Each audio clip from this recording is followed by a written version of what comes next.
¿Estamos? Bueno, Dios les bendiga. Vamos a ir a la palabra de nuestro Señor. Y antes de iniciar, hermanos, quiero hacer una pregunta. ¿Crees en Dios? ¿Y le crees a Dios? El Señor es bueno para con nosotros. Y ¿no te ha pasado que ha habido momentos en tu vida donde salen cosas que obviamente no planeamos y suceden circunstancias complicadas en nuestra vida y que decimos, ¿de dónde salió esto? De repente suceden accidentes, enfermedades, problemas en la familia y nos preguntamos, ¿y dónde está Dios? Y ese es el tema del día de hoy para nosotros. Dios está aquí. ¿Y cómo sabemos eso?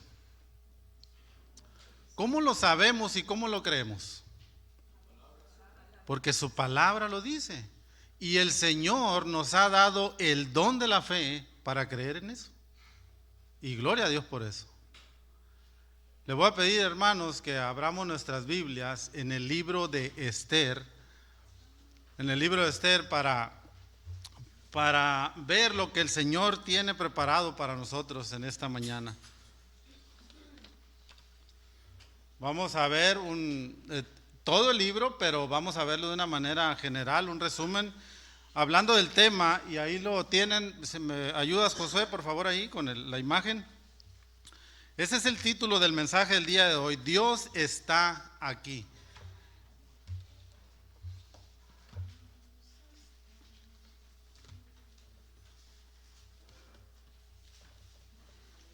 ¿Alguien ya ha leído el libro de Esther? Les invito, hermanos, a que lo lean más detenidamente en algún momento en su casa para que puedan ver realmente los propósitos del Señor en este libro. ¿Me acompañan? Vamos a orar para poner este tiempo en las manos del Señor y que sea Él quien nos ayude a comprender su palabra, que podamos nosotros aprender y conocer a Dios. Un Dios que tiene el control de toda su creación en sus manos, porque Él es el creador de todas las cosas, de nuestras vidas, y también tiene el control de las circunstancias que suceden también a nuestro alrededor, y lo hace, hermanos, con un propósito. Y eso es lo que vamos a estudiar esta mañana, y que el Señor nos ayude a poder nosotros conocer a ese Dios que realmente lo vemos a través de su palabra. Acompáñenme, por favor, vamos a poner este tiempo en las manos de nuestro Padre Celestial. Señor Dios, nuevamente, Padre, te damos muchas gracias por permitirnos estar aquí en este lugar. Ahora, Señor, queremos pedirte que nos ayudes, que prepare nuestros corazones para que nosotros podamos recibir tu palabra con gozo, Señor, y conocerte a través de este tema que tienes para tu pueblo.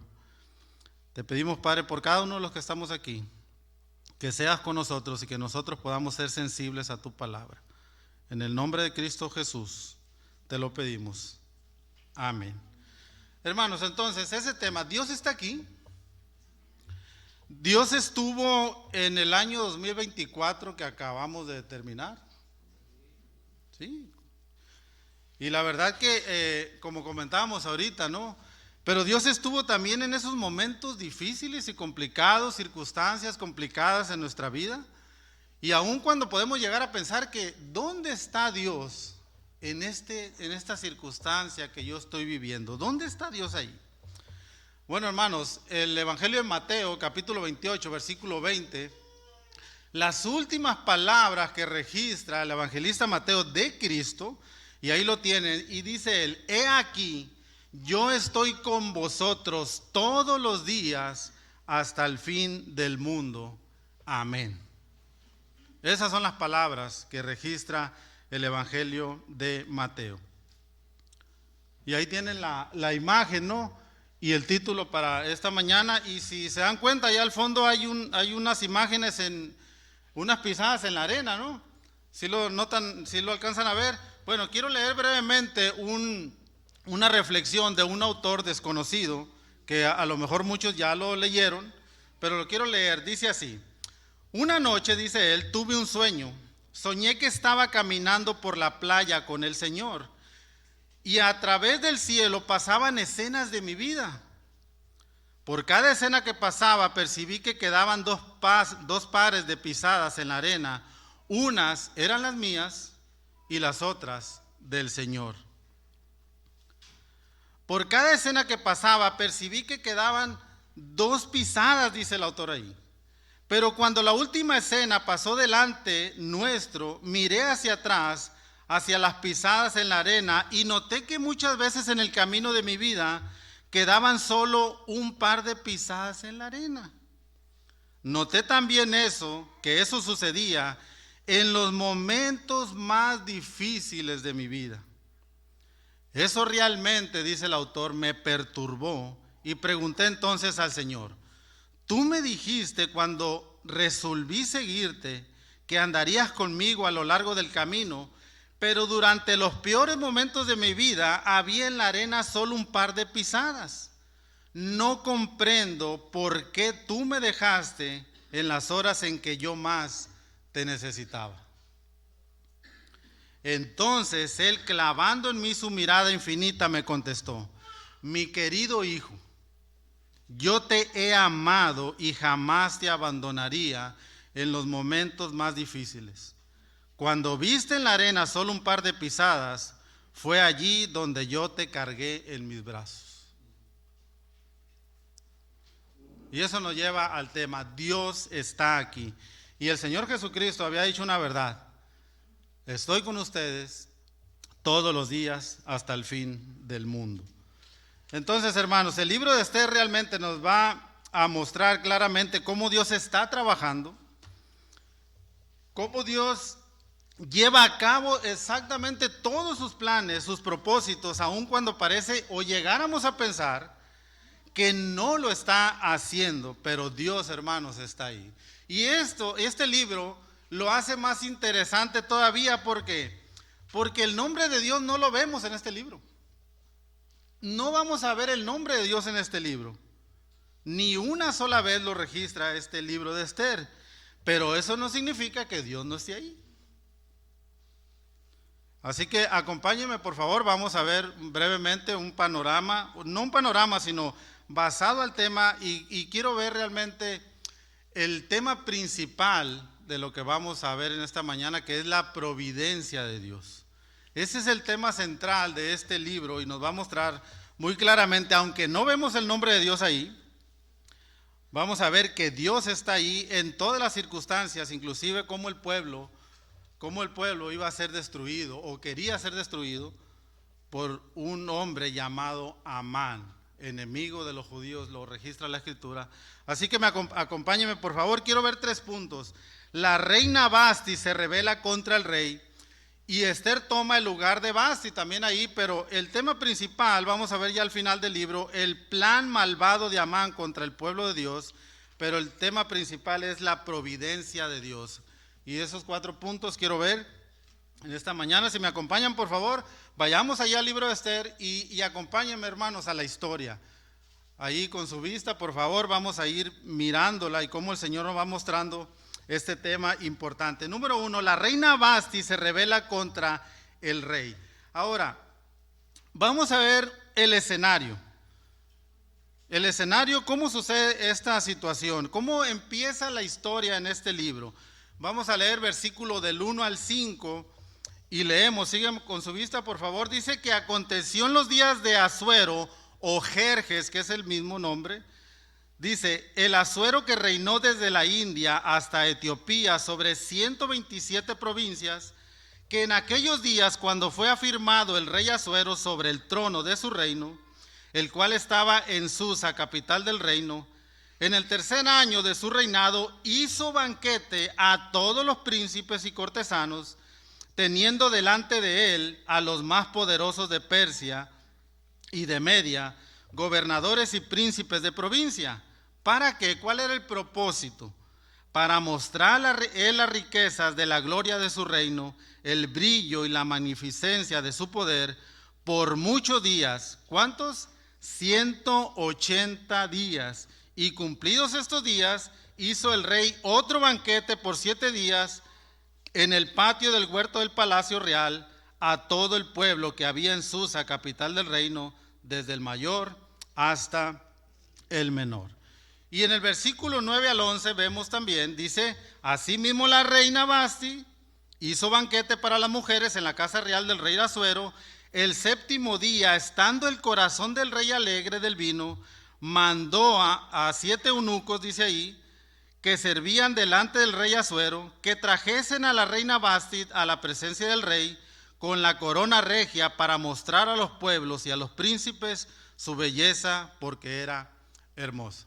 Entonces vemos dos fiestas, una que hace el rey para los cortesanos, los príncipes, que duró ¿cuántos días dice ahí la escritura? ¿Cuántos meses son? 6 meses este banquete o esta fiesta. Vaya fiesta, ¿no?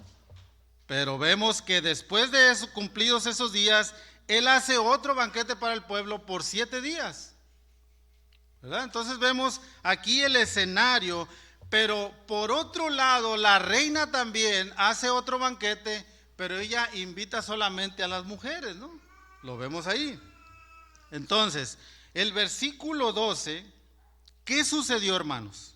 Recordemos, dice la escritura que el rey ya estaba guiado por el vino. Entonces, ¿qué hace? Pues manda a traer a la reina para mostrar su belleza, dice la escritura. ¿Y qué hace la reina? ¿Qué sucede? Versículo 12 al 19. Mas la reina Vasti no quiso comparecer a la orden del rey, enviada por medio de los eunucos, y el rey se enojó mucho y se encendió en ira. Eso fue el resultado, versículo 15. Entonces, ¿qué hace el rey? Bueno, él hace una pregunta. Entonces, ¿qué vamos a hacer? Porque la reina se ha revelado a ese llamado o a esa petición que yo le he hecho. Y en el versículo 15, él dice, le preguntó qué se había de hacer con la reina Vasti según la ley, por cuanto no había cumplido la orden del rey Asuero enviada por medio de los eunucos. Y dijo Mehumán delante del rey y de los príncipes, no solamente contra el rey ha pecado la reina Vasti, sino contra todos los príncipes y contra todos los pueblos que hay en todas las provincias del rey Asuero. Porque este hecho, o sea la desobediencia, este hecho de la reina, llegará a oídos de todas las mujeres, y ellas tendrán en poca estima a sus maridos. El rey Asuero mandó traer delante de sí a la reina Vasti, y ella no vino. ¿Qué va a suceder con las demás mujeres? Bueno, van a agarrar ese ejemplo y se van a rebelar también contra los demás hombres. Y eso no es correcto. Entonces, ¿qué sucede? Versículo 18. Entonces dirán esto las señoras de Persia y de Media, que oigan el hecho de la reina y todos los príncipes del rey, y habrá mucho menosprecio y enojo. Si parece bien al rey, salga un decreto real de vuestra majestad y se escriba entre las leyes de Persia y de Media, para que no sea quebrantado, que Vasti no venga más delante del rey Asuero, y el rey haga reina a otra que sea mejor que ella. Va a ser destituida porque simplemente desobedeció la orden del rey. Y esto, hermanos, pues lógicamente abre un lugar para que venga otra reina en lugar de Vasti. ¿Verdad? Se abre una puerta para que haga un concurso y designen a otra mujer en lugar de Vasti. Y vemos aquí, Esther toma el lugar de la reina Vasti. Ya en el capítulo 2, versículo del 1 al 23, leemos esa historia, y el concurso o el certamen se abre a causa de esta situación. Capítulo 2, versículo del 1 al 4. Dice así: pasadas estas cosas, sosegadamente ya la ira del rey Asuero se acordó de Vasti y de lo que ella había hecho y de la sentencia contra ella. Y dijeron los criados del rey, sus cortesanos, busquen para el rey jóvenes vírgenes de buen parecer, y ponga el rey personas en todas las provincias de su reino, que lleven a todas las jóvenes vírgenes de buen parecer a Susa, residencial real, a la casa de las mujeres, al cuidado de Hegai, eunuco del rey, guarda de las mujeres y que les den sus atavíos. Y la doncella que agrade a los ojos del rey, reine en lugar de Vasti. Esto agradó a los ojos del rey y lo hizo así. Agradó esta situación al rey y así lo hizo, ¿ok? Vayan y busquen a todas las jovencitas, todas las doncellas de buen parecer, las más hermosas. ¿Para qué? Para que se haga el concurso y de ahí pues escogería a la próxima reina. Vayamos viendo, hermanos, esta historia, cómo Dios va orquestando absolutamente todo para que una mujer del pueblo judío venga a tomar esa posición de reina. ¿Y con qué propósito? Y eso es lo que vamos a ver más adelante. Entonces, ya en el versículo 5 al 7 vemos a un personaje llamado Mardoqueo. Un personaje llamado Mardoqueo que ¿cómo vamos a ver cómo Dios va a ir orquestando? Inclusive él escucha de un plan malvado para el pueblo judío y eso va y se lo muestra a la reina. Y ahorita vamos a ver quién es este hombre. Versículos 5 al 7 dice: había en Susa, residencial real, un varón judío cuyo nombre era Mardoqueo, que su nombre significa pequeño, hijo de Jair, hijo de Simei, hijo de Cis, del linaje de Benjamín, el cual había sido transportado de Jerusalén con los cautivos que fueron llevados con Jeconías, rey de Judá, a quien hizo transportar Nabucodonosor, rey de Babilonia. Y él, o sea Mardoqueo, había criado a Hadasa, es decir, a Esther, hija de su tío, porque era huérfana, y la joven era de hermosa figura y de buen parecer. Cuando su padre y su madre murieron, ¿qué hizo Mardoqueo? Mardoqueo la adoptó como hija suya. O sea, eran primos, mueren sus padres y él la adopta como su hija. Y la cría, la empieza a criar su primo Mardoqueo. Algunos le llaman que era su tío también, pero al final de cuentas eran primos.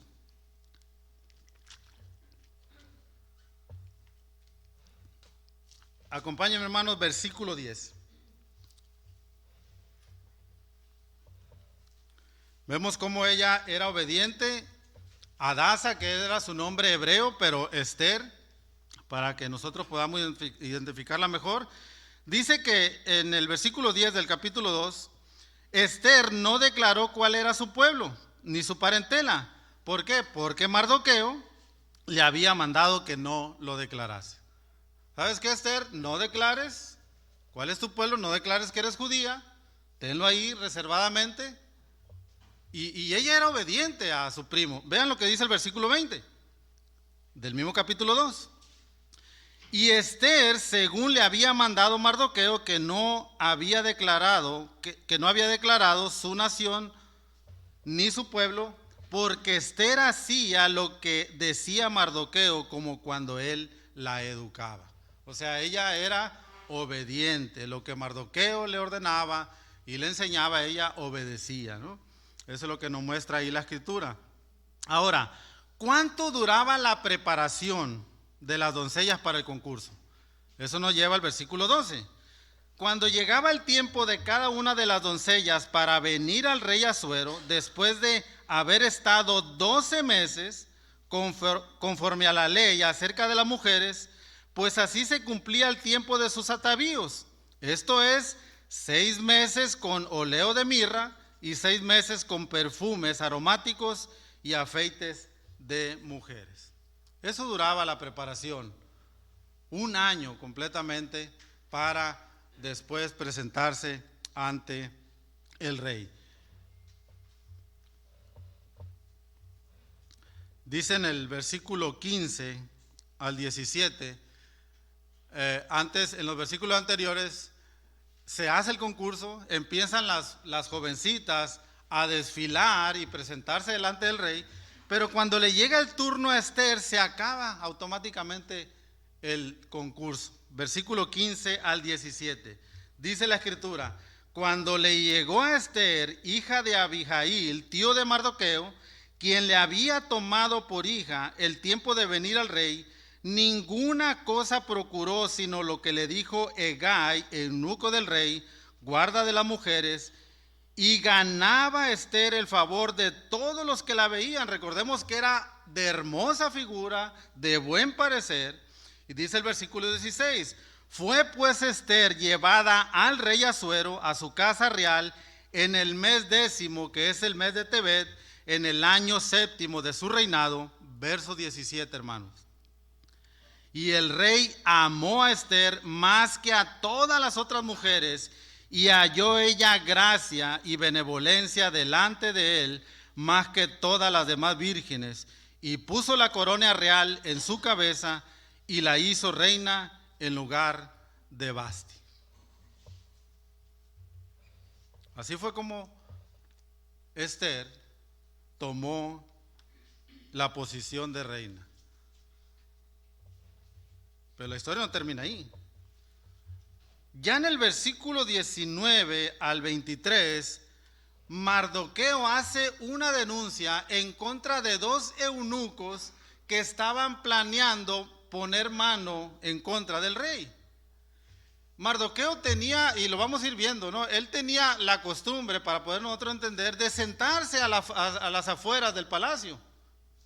Más cuando ya la reina Esther pues ya había tomado posición, ella estaba al pendiente de su prima, estaba al pendiente ahí, y normalmente se llevaba allá afuera, y él escucha algo. En el versículo 21 al 23 dice, en aquellos días, estando Mardoqueo sentado a la puerta del rey, se enojaron Bigtán y Teres, dos eunucos del rey, de la guardia de la puerta, y procuraban poner mano en el rey Asuero. Cuando Mardoqueo entendió esto, lo denunció a la reina Esther, y Esther lo dijo al rey en el nombre de Mardoqueo. Verso 23. Se hizo investigación del asunto y fue hallado cierto. Por tanto, los dos eunucos fueron colgados en una horca. Y esto, hermanos, vean, y fue escrito el caso en el libro de las crónicas del rey. Hubo un registro de lo que Mardoqueo había hecho, que había denunciado a estos dos eunucos que querían echarle mano al rey. Y fue registrado este asunto. Y eso, hermanos, más adelante jugaría un papel importante en los planes de Dios para su pueblo. Normalmente se recompensaba a aquellas personas que hacían una denuncia, que si alguien tenía en contra del rey, inmediatamente se hacía una recompensa. Y vamos a ver qué sucedió. Y aquí vemos el plan malvado de Amán contra el pueblo de Dios. Capítulo 3, eso lo vemos del 1 al 15. La escritura nos muestra que este hombre llamado Amán recibe mucha autoridad de parte del rey. Capítulo 3, versículo 1 y 2. Después de estas cosas, el rey Asuero engrandeció a Amán, hijo de Amegata, agageo, era de la descendencia de los de Agag, y lo honró y puso su silla sobre todos los príncipes que estaban con él. Y vean, hermano, el versículo 21, ¿a qué punto engrandeció el rey a Amán? Y todos los siervos del rey que estaban a la puerta del rey se arrodillaban y se inclinaban ante Amán, porque así lo había mandado el rey. Pero Mardoqueo ni se arrodillaba ni se humillaba delante de él. O sea, por donde pasaba Amán, las personas se arrodillaban y se inclinaban delante de él. Y Mardoqueo decía, yo no lo voy a hacer delante de Amán. ¿Por qué esa rebeldía de Mardoqueo? Bueno, Dios la utilizaría inclusive más adelante para llevar a cabo sus planes y sus propósitos. Mucho poder. Versículo 3 al 6. Vean lo que sucede. Mardoqueo no se inclina ante Amán y eso lo llena de ira. Imagínense, ¿no? ¿Hasta dónde estaría su orgullo de este hombre de Amán? Pues bien engrandecido, ¿no? el rey lo había engrandecido de esa manera. Dice el versículo 3 al 6, y los siervos del rey que estaban a la puerta preguntaron a Mardoqueo: ¿por qué traspasas el mandamiento del rey? Aconteció que hablándole cada día de esta manera, y no echándolos él, lo denunciaron a Amán para ver si Mardoqueo se mantendría firme en su dicho, porque ya él les había declarado que era judío. Ellos ya sabían de dónde venía Mardoqueo, ya se los había declarado. Y dice el versículo 5, y vio Amán que Mardoqueo ni se arrodillaba ni se humillaba delante de él, y se llenó de ira. Se llenó de ira. Pero tuvo en poco poner mano en Mardoqueo solamente. Vean lo que sucede. Pues ya le había declarado cuál era su pueblo de Mardoqueo, y procuró Amán destruir a todos los judíos que había en el reino del rey Asuero, al pueblo de Mardoqueo. No solamente procuró poner mano a Mardoqueo, sino a todo el pueblo judío que estaba ahí, lleno de ira. Eso hace él. Entonces Amán va con el rey, en el versículo 8 y 9, y vean lo que sucede. Y dijo a Amán al rey Asuero: hay un pueblo esparcido y distribuido entre los pueblos de todas las provincias del reino, y sus leyes son diferentes de las de todo el pueblo, y no guardan las leyes del rey.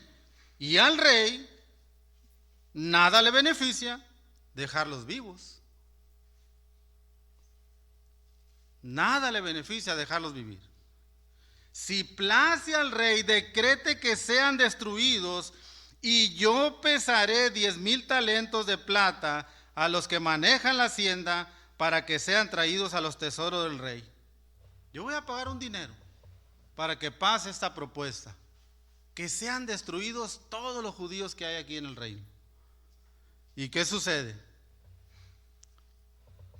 El rey aprueba el plan de Amán, y las cartas, hermanos, son enviadas a todas las provincias con la orden de destrucción en contra del pueblo del Señor. Versículo 10 leemos, dice así: entonces el rey quitó el anillo de su mano y lo dio a Amán, hijo de Amegata, agageo, enemigo de los judíos, y le dijo: la plata que ofreces sea para ti y asimismo el pueblo, para que hagas de él lo que bien te pareciere. Haz lo que quieras con el pueblo. Al final de cuentas es tu dinero, Amán, pero haz lo que quieras. El rey aprueba esa propuesta de Amán. Versículo 13, ¿qué sucede? Fueron enviadas las cartas por medio de correos a todas las provincias del rey, con la orden, hermanos, y vean esto, de destruir, matar y exterminar a todos los judíos, jóvenes y ancianos, niños y mujeres, en un mismo día.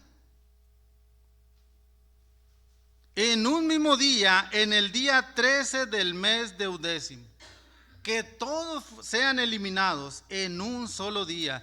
Y salieron los correos, versículo 15, prontamente por mandato del rey, y el edicto fue dado en Susa, capital del reino, y el rey y Amán se sentaron a beber, pero la ciudad de Susa, ¿cómo estaba?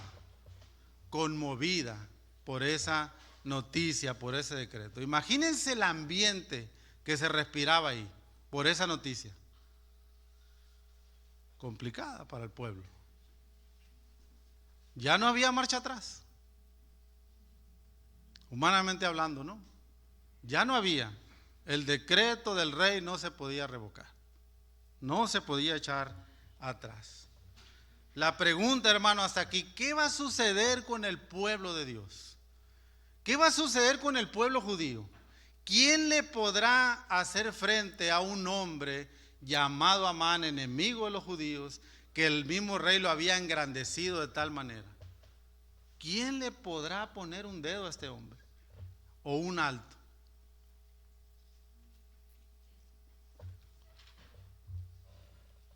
La verdad, hermano, aunque pareciera, y ya lo comentamos, aunque el nombre de Dios no está ahí, pareciera que Dios no estaba al pendiente de su pueblo. Pero Él está, hermanos. como siempre lo ha hecho y trabajando como siempre lo hace. Dios siempre está al pendiente de su pueblo. Siempre lo ha hecho, siempre lo está haciendo y siempre lo hará, aunque pareciera que no. Y esto, hermanos, nos lleva al tema central, la providencia de Dios. ¿Qué significa?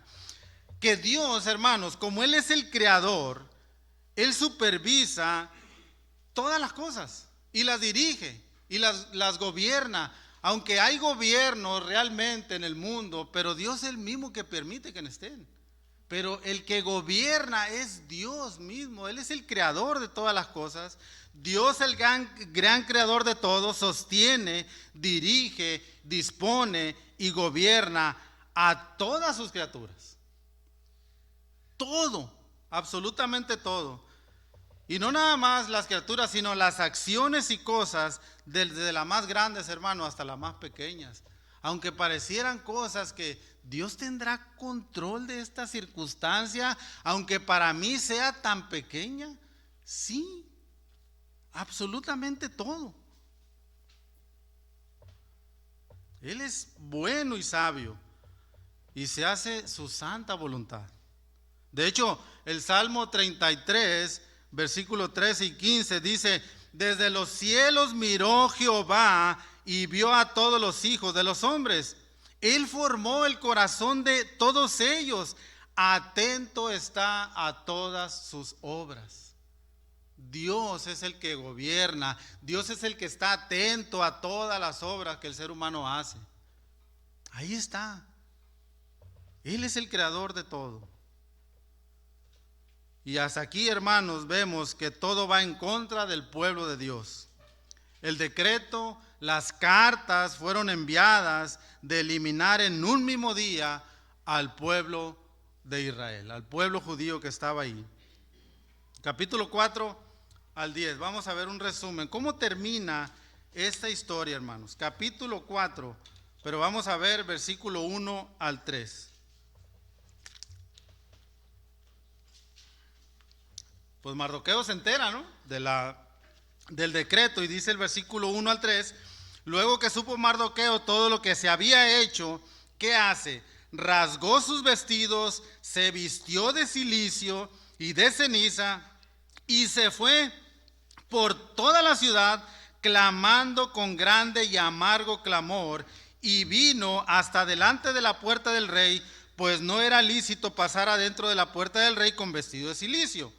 Y en cada provincia y lugar donde el mandamiento del rey y su decreto llegaban, tenían los judíos gran luto, ayuno, lloro y lamentación, cilicio y ceniza era la cama de muchos.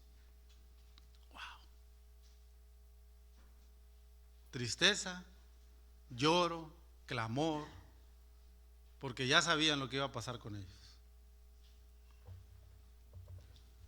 Increíble, ¿no?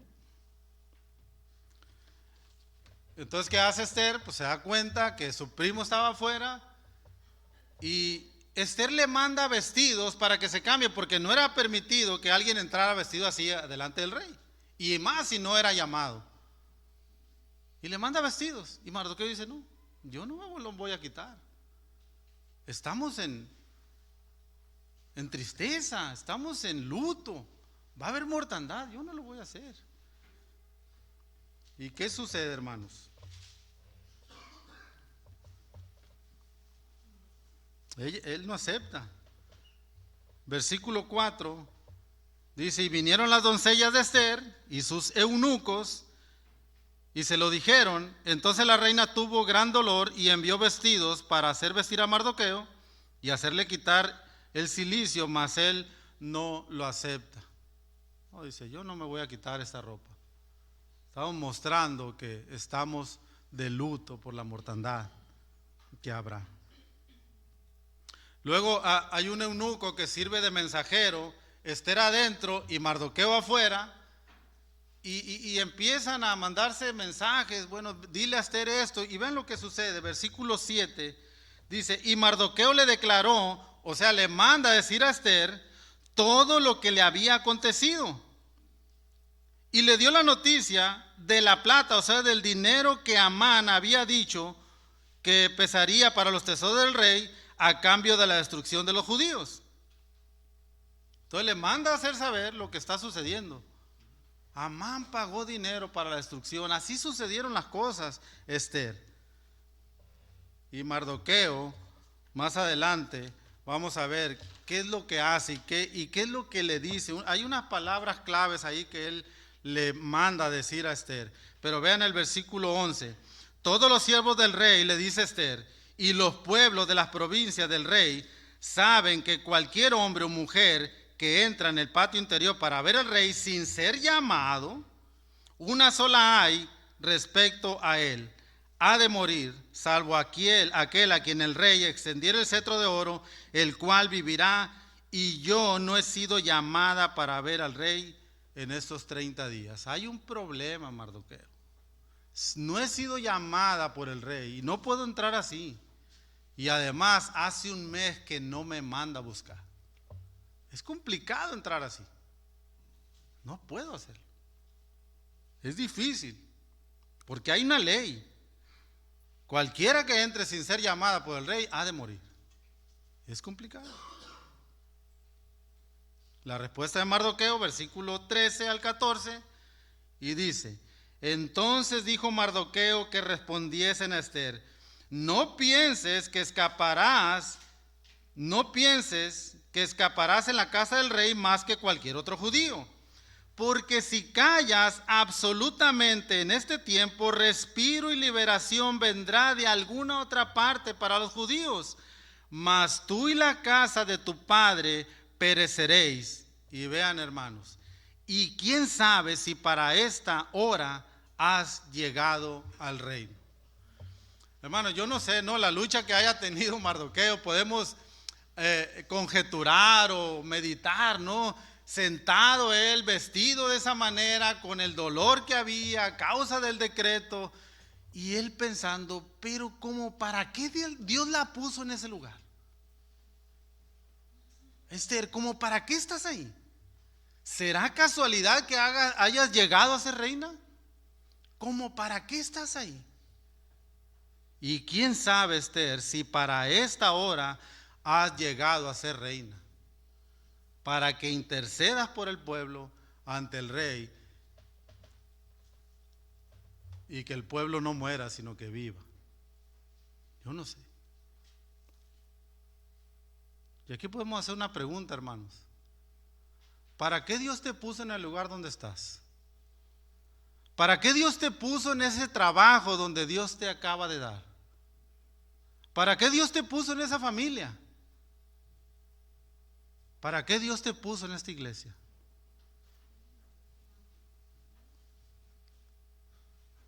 No sabemos, o sí lo sabemos. ¿Para qué has llegado tú, Esther, a ser reina?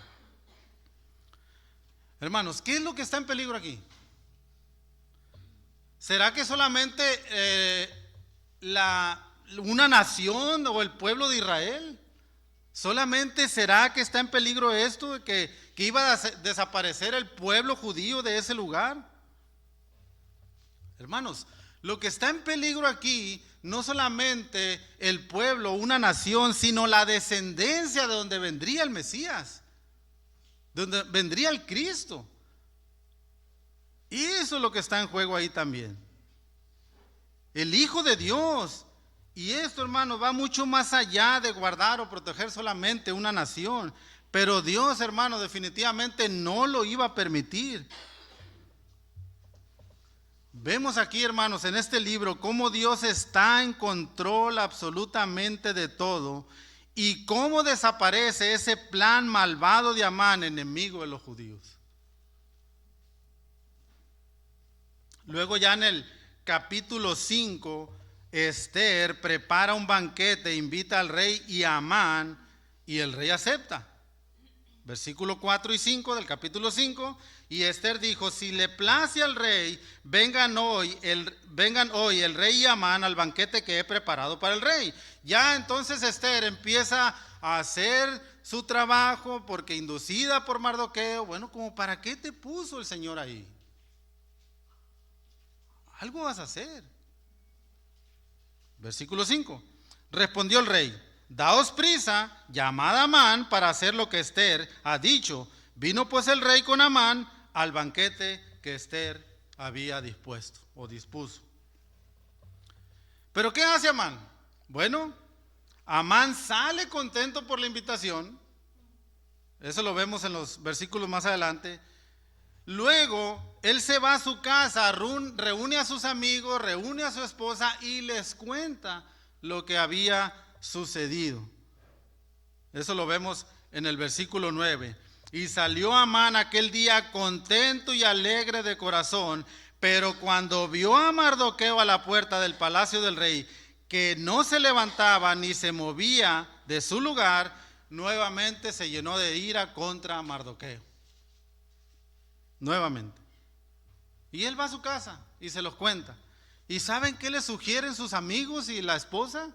Que haga una horca de 50 codos para que cuelgue a Mardoqueo y que vaya con el rey y que entre alegre y se lo diga al rey, y el rey acepta.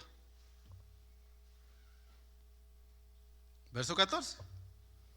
Y le dijo Zeres, su mujer, y todos sus amigos: hagan una horca de 50 codos de altura, y mañana di al rey que cuelguen a Mardoqueo en ella, y entra alegre con el rey al banquete. Y agradó esto a los ojos de Amán, e hizo preparar la horca. Ok, vamos a hacerlo. Entonces ya me deshago de él de una vez. Al final de cuentas, ya el decreto está hecho para que los demás judíos sean eliminados en un solo día. Hermanos, ¿qué es la casualidad? ¿Hay casualidades en nuestra vida? ¿Existe la casualidad?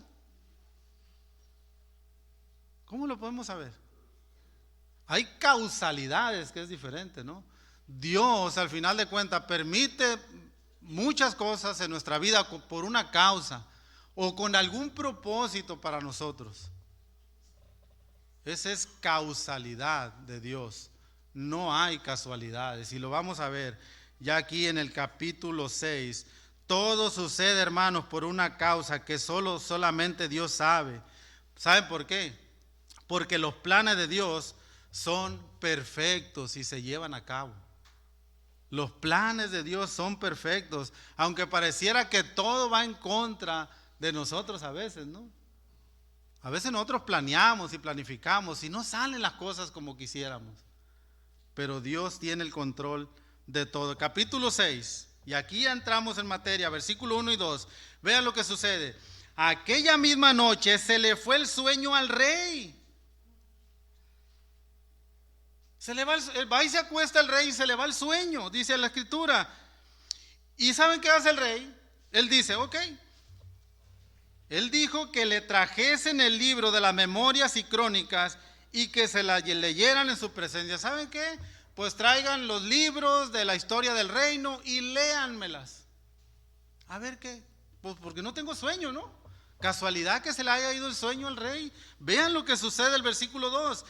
Entonces, cuando le estaban leyendo la historia, hallaron escrito que Mardoqueo había denunciado el complot de Bigtán y Teres, dos eunucos del rey, de la guardia de la puerta, que habían procurado poner mano en el rey Asuero. ¿Casualidad? Que hayan encontrado exactamente lo que Mardoqueo había denunciado. Versículo 3. Y dijo el rey: ¿qué honra o qué distinción se hizo a Mardoqueo por esto? ¿Se le premió a este hombre, a Mardoqueo, por lo que hizo en aquel entonces? Y respondieron los servidores del rey, sus oficiales: nada se ha hecho con él. Entonces el rey dijo: ¿quién está en el patio? Y vean, hermanos, casualidad. Y Amán había venido al patio exterior de la casa real para hablarle al rey para que hiciese colgar a Mardoqueo en la horca que él tenía preparada. ¿Casualidad que en ese mismo instante Amán estuviera afuera?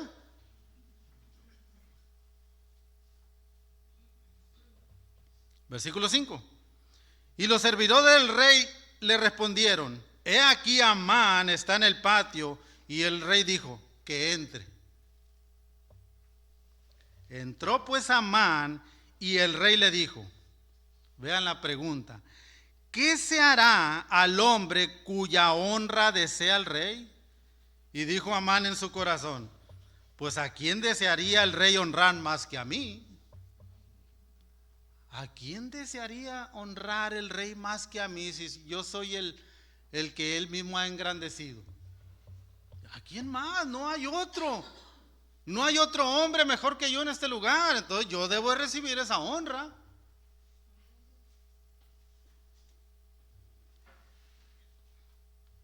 Versículo 7. Y respondió Amán al rey, para el varón cuya honra desea el rey, pues traigan el vestido real del que el rey se viste, y el caballo en que el rey cabalga, y la corona real que está puesta en su cabeza. Y den el vestido y el caballo en mano de alguno de los príncipes más nobles del rey, y vistan a aquel varón cuya honra desea el rey, y llévenlo en el caballo por toda la plaza de la ciudad, y pregonen delante del rey, así se hará al varón cuya honra desea el rey. Pues ¿quién más sino yo? Quiero lo mejor.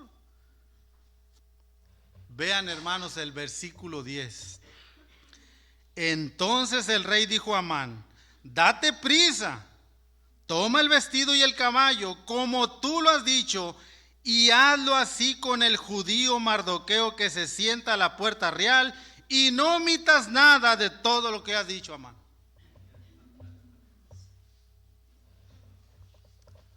¿Pueden ver la cara de Amán? No omitas nada. Todo lo que has dicho, hazlo exactamente con el judío Mardoqueo. Wow. Y Amán tomó el vestido y el caballo y vistió a Mardoqueo y lo condujo a caballo por la plaza de la ciudad e hizo pregonar delante de él, así se hará al varón cuya honra desea el rey. Wow. ¿Casualidad, hermano? ¿Casualidad que se le haya ido el sueño al rey, que hayan encontrado exactamente y que le hayan leído lo que Mardoqueo había hecho por él? Que Amán estuviera afuera del palacio en ese momento que estaban platicando. No, hermanos. Es más, inclusive casualidad de que Mardoqueo, en el momento que estaba sentado a la puerta del palacio, haya escuchado lo que los 12 eunucos querían hacer en contra del rey. Casualidad que la reina Esther haya llegado a esa posición. No, hermanos. No hay casualidades.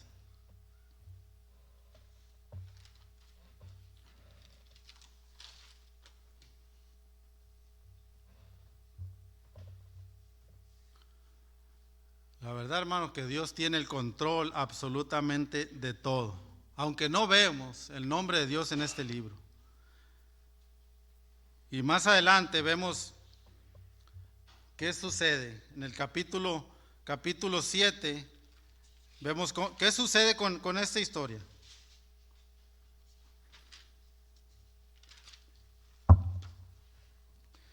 Recordemos que Esther ya tenía preparado un banquete, ¿no? Para el rey y para Amán. Y dice en el capítulo 7,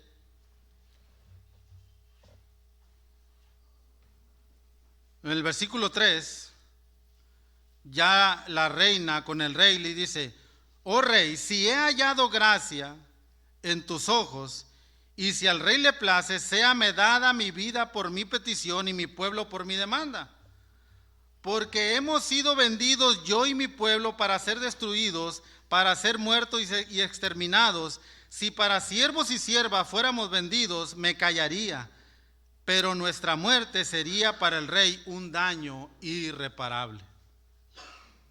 Va y le declara lo que estaba sucediendo. Y responde el rey y le dice a la reina, ¿quién es ¿y dónde está el que ha ensoberbecido tu corazón para hacer esto? Y Esther dijo en el versículo 6, el enemigo y adversario es este malvado Amán. Entonces se turbó Amán delante del rey y la reina, y luego el rey se levantó del banquete y encendido en ira, y se fue al huerto del palacio, y se quedó Amán para suplicarle a la reina Esther por su vida, porque vio que estaba resuelto para él el mal de parte del rey. Le declara, ¿es este malvado Amán? ¿Dónde está? Bueno, pues es este. Entonces el rey sale y cuando regresa encuentra a Amán en una posición comprometedora, pero él estaba suplicando a la reina por su vida. Y dice que el versículo 8, después el rey volvió del huerto del palacio al aposento del banquete, y Amán había caído sobre el lecho del que estaba Esther. Entonces dijo el rey, ¿querrás también violar a la reina en mi propia casa? Al proferir el rey esta palabra, le cubrieron el rostro a Amán, y dijo Herbona, uno de los eunucos que servían al rey, he aquí en la casa de Amán la horca de 50 codos de altura que hizo Amán para Mardoqueo, en el cual había hablado bien por el rey. Entonces el rey dijo, colgalo en ella. Así colgaron a Amán en la horca que él había hecho preparar para Mardoqueo, y se apaciguó la ira del rey. ¿Otra casualidad que Amán haya preparado esta horca para Mardoqueo? No.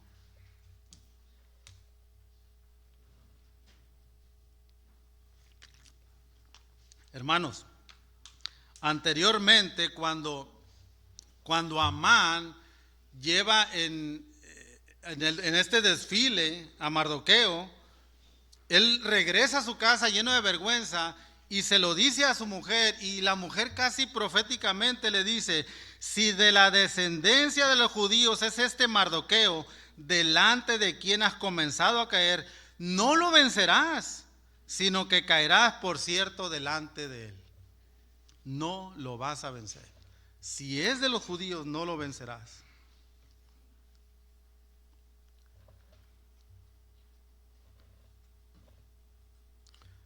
Entonces Amán es colgado en la misma horca que él había preparado para Mardoqueo. Podemos ver, hermanos, el gozo del pueblo. Podemos imaginar por un momento cómo seguramente el pueblo estaba dando gracias a Dios por esto, cómo la historia cambia en un momento, en un instante. Algo que iba en contra del pueblo de Israel, del pueblo de Dios. Un plan malvado para matar y exterminar a todos los judíos que estaban ahí. ¿Cómo Dios cambia las cosas? Al final de cuentas Dios tiene un plan desde un principio, ¿no? Pero para que nosotros podamos percibir y analizar cómo Dios revierte las cosas en nuestra vida que nosotros realmente no lo consideramos. Termina la historia. ¿Saben a quién le fue dada la casa de Amán? Capítulo 8, versículo 1.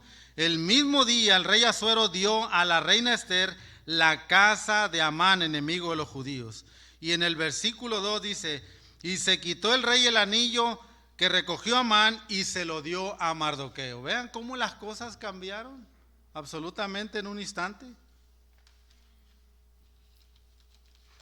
Las cosas, hermanos, cambiaron de la noche a la mañana. El pueblo pasó de muerte a vida, gracias a Dios, en un instante. Y esta historia termina, hermanos, ya en el versículo 11, capítulo 8, dice que el rey le da facultad y manda facultades a los judíos para que estén atentos cuando vengan los enemigos en contra de ellos y que ellos puedan defenderse. Porque recordemos que un edicto de parte del rey no se podía revocar, pero él manda otro mensaje y entonces le da facultad a los judíos que estuvieran atentos para destruir a los enemigos. Eso es lo que hace el rey, lógicamente de parte del Señor. Podemos ver, hermanos, el plan de Dios de conservar a su pueblo, de donde vendría nuestro Señor y Salvador Jesucristo. Y no solamente esto, hermanos, sino para que Cristo naciera, Cristo creciera, viviera una vida perfecta, compartiera el evangelio y muriera en una cruz para el perdón de nuestros pecados. Ese es el plan maravilloso que Dios estaba gestando desde el principio de la creación. Y Dios no iba a permitir que el pueblo judío fuera destruido. Un Cristo que vendría a morir para que todo aquel que en Él cree no se pierda, mas tenga vida eterna. Hermanos, cuando Cristo estaba clavado en la cruz, dice la Escritura que cerca de la hora novena clamó Jesús a gran voz diciendo: Elí, Elí, lama sabactani. Esto es: Dios mío, ¿por qué me has desamparado? ¿Se imaginan esta posición de Cristo? Dios mío, ¿por qué me has desamparado? Hermanos, aunque ciertamente por causa del pecado hubo una separación entre el Padre y el Hijo, pero Dios estaba ahí, hermanos, trabajando como siempre en el plan de redención que Él tenía preparado desde antes de la fundación del mundo. Dios estaba ahí, aunque Cristo haya exclamado: Dios mío, ¿por qué me has desamparado? ¿Por qué, Padre? ¿Por qué me has abandonado, Señor? ¿Por qué? Por amor a ti y por amor a mí. Por amor a su pueblo. Pero Dios estaba ahí, trabajando en el plan de redención.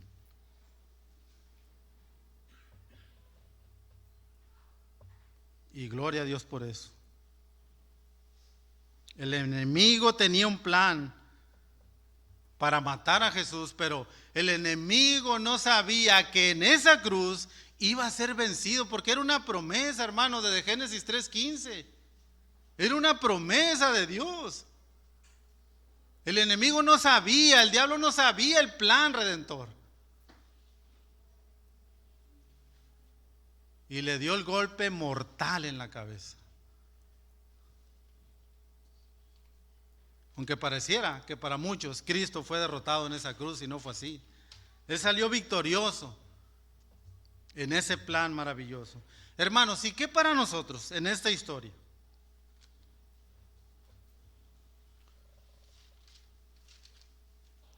¿Se acuerdan lo que declaró Amán sobre el pueblo de Mardoqueo? Capítulo 3, versículo 8: y dijo Amán al rey Asuero: hay un pueblo esparcido y distribuido entre los pueblos de todas las provincias del reino, y sus leyes son diferentes las de todo el pueblo, y no guardan las leyes del rey. Hermanos, las personas pueden ver la diferencia de lo cual eres ahora, como eras antes, siguiendo al pecado, y ahora que ya pueden ver las personas que es diferente a los de todos los demás, no mejores, pero ya no seguimos la ley del pecado. El Señor nos ha hecho libres de la esclavitud del pecado.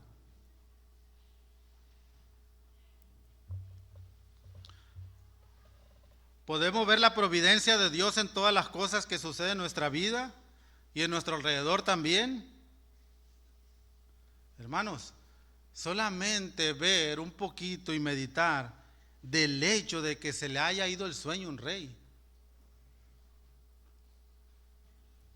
Podemos nosotros ver la providencia de Dios en nuestra vida. A veces suceden cosas en un instante. Podemos ver que Dios tiene el control de todas estas cosas. O como decía mi hermano en la mañana, queremos nosotros a veces resolver los problemas, ¿no? Y no confiar en Dios. Hay algo que hacer, pero debemos confiar en el Señor. Podemos llegar a pensar, hermanos, también en algún momento, que Dios no está al pendiente de nuestras vidas, de nuestros asuntos, que no tiene ningún interés en lo que está pasando conmigo. Dios está aquí, hermanos.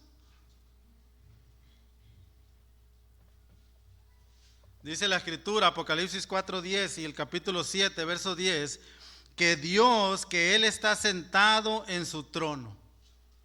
Él es el que gobierna. Dios está aquí en ese trabajo que tienes. Dios está aquí en esa enfermedad que tienes. Dios está aquí en ese problema que tienes. Dios está ahí en esa situación con tu familia, con tus hijos que se rebelan a conocer a Dios, con tus hermanos, tus parientes, tus padres, tu esposo, tu esposa. Dios está ahí. Tan cierto como la mañana se levanta el sol, Dios está ahí, tan cierto como el aire que respiro, dice el canto. Dios está ahí.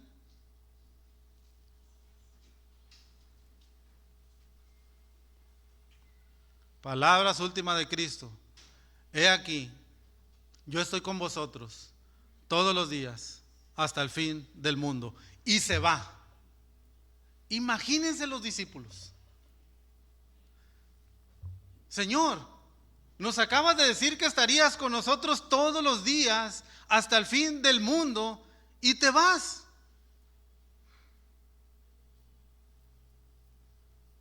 Pero el Espíritu Santo está dentro del creyente.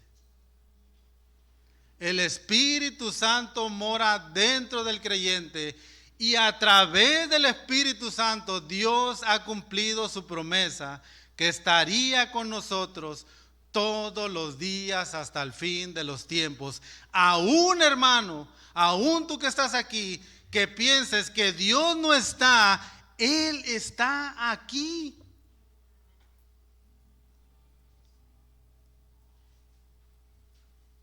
Aunque físicamente no lo podemos ver, pero Dios está aquí. Hermanos, si en algún momento hemos dudado de la presencia del Señor en nuestras vidas por alguna aflicción, por alguna circunstancia difícil, pidamos perdón al Señor. Señor, perdóname porque he desconfiado de que tú estás conmigo. Perdóname, Señor. A todos nos sucede. ¿Dónde está Dios? Dios está aquí. Pero no lo vemos en el libro, no vemos el nombre de Dios, pero Dios está ahí. Y sus huellas las vemos por todas partes. Dios está ahí. Y tú que estás aquí en esta mañana y no conoces y no tienes una relación con Cristo, te invito a que vengas a Él. La vida eterna el Señor la resumió de esta manera, Juan 17:3. Y esta es la vida eterna, ¿cuál? Que te conozcan a ti, Padre, al único Dios verdadero, y a Jesucristo, a quien tú has enviado. Te invito a que aceptes al Señor como tu Señor y como tu Salvador, y vengas a tener una relación con el Padre, con el Hijo y con el Espíritu Santo. Que el Señor nos ayude a caminar en este año 2025 confiando en que Dios está aquí. Y Dios estará aquí. ¿Por qué? Porque es una promesa, hermanos. Vayamos al Señor entonces y salgamos confiando en que Él estará con nosotros en todos los momentos de nuestras vidas. Amén. Vayamos al Señor. Padre Celestial, queremos agradecerte por este tiempo, por tu palabra.